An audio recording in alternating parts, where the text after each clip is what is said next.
देखें महोदय, हम सभी इस बात के शिकार हो जाते हैं कि अपने दलगत स्वार्थ में आकर गलत काम कर बैठते हैं।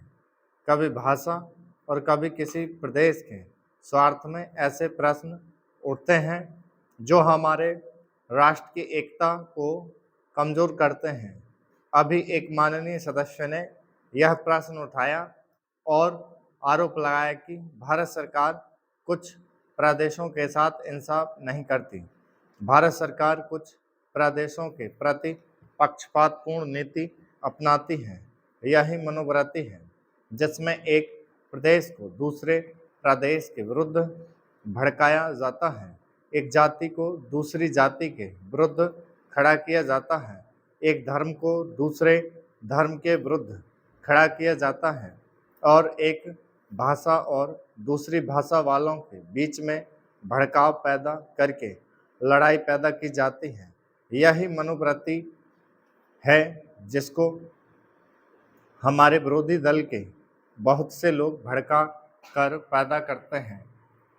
उनकी अपनी गलत नीतियों के कारण विशाल दृष्टिकोण नहीं होता है और वे ऐसे प्रश्नों को उभार कर अपना स्वार्थ सिद्ध करते हैं। स्पष्ट है कि ऐसे समस्त प्रश्नों का परिणाम हमेशा बुरा होता है। इसलिए मैं सभी राजनीतिक पार्टियों के नेताओं से अपील करना चाहूँगा कि जो प्रश्न हमारे देश के सामने हैं और जिन पर हम सबको चिंता हो रही है तथा जिनका हल निकालने की हम कोशिश करते हैं, उन तमाम प्रश्नों के ऊपर हम ठंडे दिल से विचार करें। श्री वाजपेयी ने एक अच्छी बात कही। उन्होंने कहा कि इन प्रश्नों का हल सड़कों पर नहीं होगा। मैं भी उनसे इस बात में सहमत हूँ कि इन प्रश्नों का हल प्रजातांत्रिक ढंग से ढूंढने का प्रयत्न करना चाहिए। हमें इनका हल प्रजातांत्रिक व्यवस्था के अंदर करना होगा। सड़कों के ऊपर इन प्रश्नों का हल नहीं हो सकता है। राजस्थान के अंदर जो अकाल पड़ा हुआ है और लोग मर रहे हैं, उसकी तरफ चिंता नहीं हो रही है। अब राजस्थान में जो संकट हैं और इस तरह के जो दूसरे प्रश्न हैं, उन पर हम लोग एक साथ बैठकर गंभीरता से विचार करें और उनका हल तलाश करें। खाली इस तरह से आरोप लगाने से और उपदेश देने से काम नहीं चलेगा।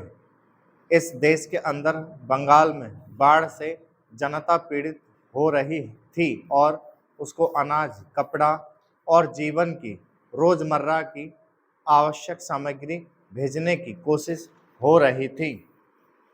महोदय, उस जमाने में रेलवे कर्मचारियों को भड़का करके हड़ताल करना और फलस्वरूप एक ऐसी व्यवस्था पैदा करना जिसके कारण बंगाल के पीड़ित लोगों की सहायता ना की जा सकी, उचित कार्य था। लेकिन यह कार्य मेरे घर के भाइयों ने किया था।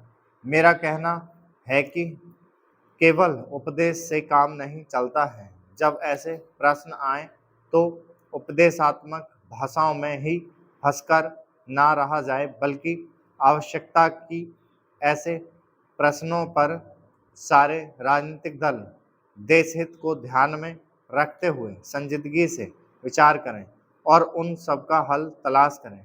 आज श्री वाजपेयी ने प्रधानमंत्री पर कुछ आक्षेप किए। वे बड़े गुस्से में थे और इतने क्रोध में थे कि उन्होंने अपने मस्तिष्क का संतुलन खो दिया था। उन्होंने आरोप लगाया कि सरकारी कर्मचारियों के प्रयास से बड़ी बड़ी समस्याएं सभाएं की गईं और वाजपेयी जी का गुस्सा और उनका असंतुलित होना समझ सकता हूं। उन्होंने यह भी कहा कि प्रधानमंत्री जी ने इन चुनावों के बीच अपने भाषणों में जनमानस को ऊपर उठाने की कोशिश नहीं की, मूलभूत प्रश्नों को देश के सामने रखने की कोशिश नहीं की और आज जो राष्ट्रीय दिक्कतें और परेशानियां हैं, उन पर जनता को शिक्षित करने की कोशिश नहीं की। प्रधानमंत्री ने अपने चुनाव भाषणों में देश के अंदर जो शक्तियां राष्ट्रीय एकता को भंग कर रही हैं, स्टॉप